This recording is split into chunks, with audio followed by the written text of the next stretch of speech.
حبیب الرحمن خان شیروانی، حالی، شبلی، وقار الملک.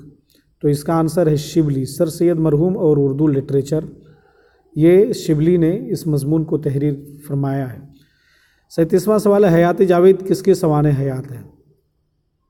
جاوید اقبال، غالب، ڈاکٹر ضیاء الدین انصاری تو یا ڈی سر سید احمد خان. تو ہمارا آنسر ڈی ہی ہے، سر سید احمد خان کے سوانح حیات حیات جاوید ہے. 38واں سوال ہے،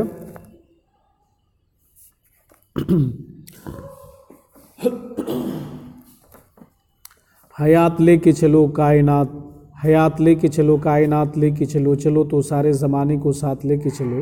یہ شعر کس کا ہے؟ اے فیض کا جوش کا، یا سی مجاز کا، یا ڈی مخدوم کا. تو اس کا آنسر ہے D Makhdoom.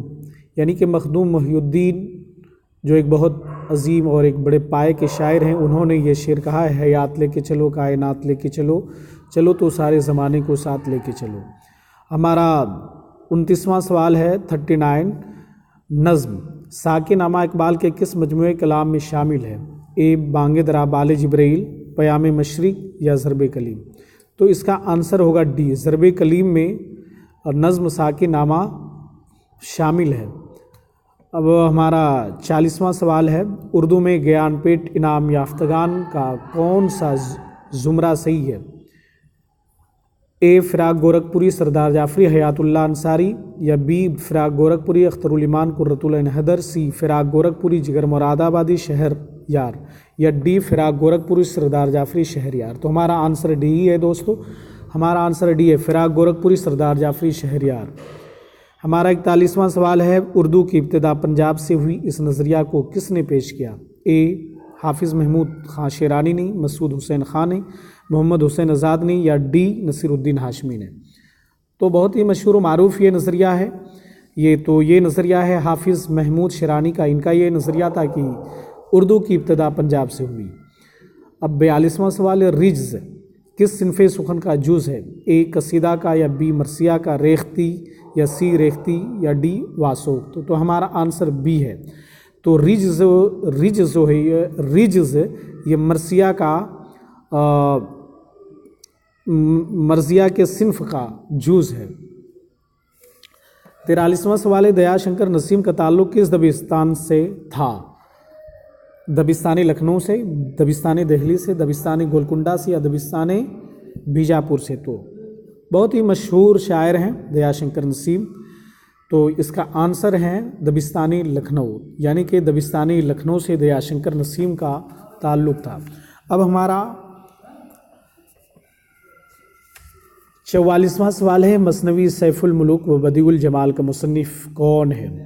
A Malik Khushnood, be غواسی، سی ابن نشاطی، یا ڈی وجیح. تو مثنوی سیف الملوک و بدیع الجمال کا مصنف غواسی ہیں، غواسی. 45واں سوال ہمارا، ان میں سے حالی کی تصنیف کون سی ہے؟ اے بنات الناس، بی نصیحت کا کرن پھول، یا سی مجالس النساء، یا ڈی توبۃ النسوء. تو اس کا آنسر ہے سی مجالس النساء. 46واں سوال ہے، اس شعر کا مصرع اولیٰ کیا ہے؟ مصرع ہے، نیند کیوں رات بھر نہیں آتی.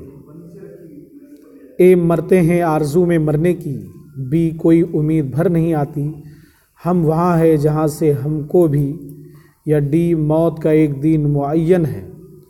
تو اس کا آنسر ہے ڈی موت کا ایک دن معین ہے. اس شعر کا مصرع اولیٰ ہے. 47واں سوال ہے، قدیم اردو کا وہ کون سا شاعر ہے جسے حاسدوں نے شہید کر دیا تھا؟ اے غواسی، بی نصرتی، سی مقیمی، یا ڈی ابن نشاطی. تو قدیم اردو کا وہ کون سا شاعر ہے جسے حاسدوں نے شہید کر دیا تھا؟ تو یہ نصرتی ہیں، جنہیں نصرتی کے حاسدوں نے شہید کر دیا تھا. ہمارا 48واں سوال ہے، نذیر اکبر آبادی کا اصل نام کیا ہے؟ اے ولی محمد، بی محمد ولی، سی محمد علی، یا ڈی میر تقی میر. تو ہمارا آنسر ہوگا ولی محمد. نذیر اکبر آبادی کا اصل نام ولی محمد تھا. ہمارا 49واں سوال ہے، حالی کے نزدیک کون سی صنف سخن سب سے زیادہ مفید اور کارآمد ہے؟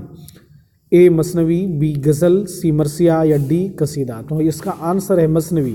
حال ہی کے نزدیک جو سب سے زیادہ کارآمد صنف سخن تھا وہ مثنوی تھا۔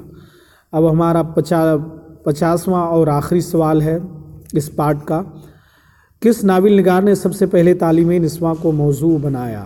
اے Prem Chand, B Abdul Halim Sharar, C deputy Nazir Ahmad یا ڈی مرزا ہادی رسوا؟ تو اس کا آنسر ہے دوستو ڈپٹی نذیر احمد۔ ڈپٹی نذیر احمد ہی ایسے پہلے ناول نگار ہیں جنہوں نے سب سے پہلے موضوع نسواں یعنی کہ عورتوں کے مسائل کو سماج کے سامنے اپنے ناولوں کے ذریعے لانے کی انہوں نے بھرپور کوشش کی۔ تو دوستو ہمارے اس YouTube channel hunt the knowledge کو لائک کریں، شیئر کریں اور ساتھ ہی ساتھ میں سبسکرائب کرنا نہ بھولیں، اور آپ ہمیں اپنے بہترین اور اچھے مشورے سے بھی نوازیں تاکہ میں مزید ویڈیو اور بہتر طریقے سے بنانے کی کوشش کر پاؤں۔ اور آپ میں سے اگر کوئی شخص اور کسی بھی ویڈیو کا سجیشن کرنا چاہتے ہیں، مشورہ دینا چاہتے ہیں تو بالکل آپ کر سکتے ہیں کہ ہمیں کس موضوع پر ویڈیو بنانا چاہیے۔ تو انہی تمام باتوں کے ساتھ پرویز علیمی کو دیجیے اجازت۔ خدا حافظ۔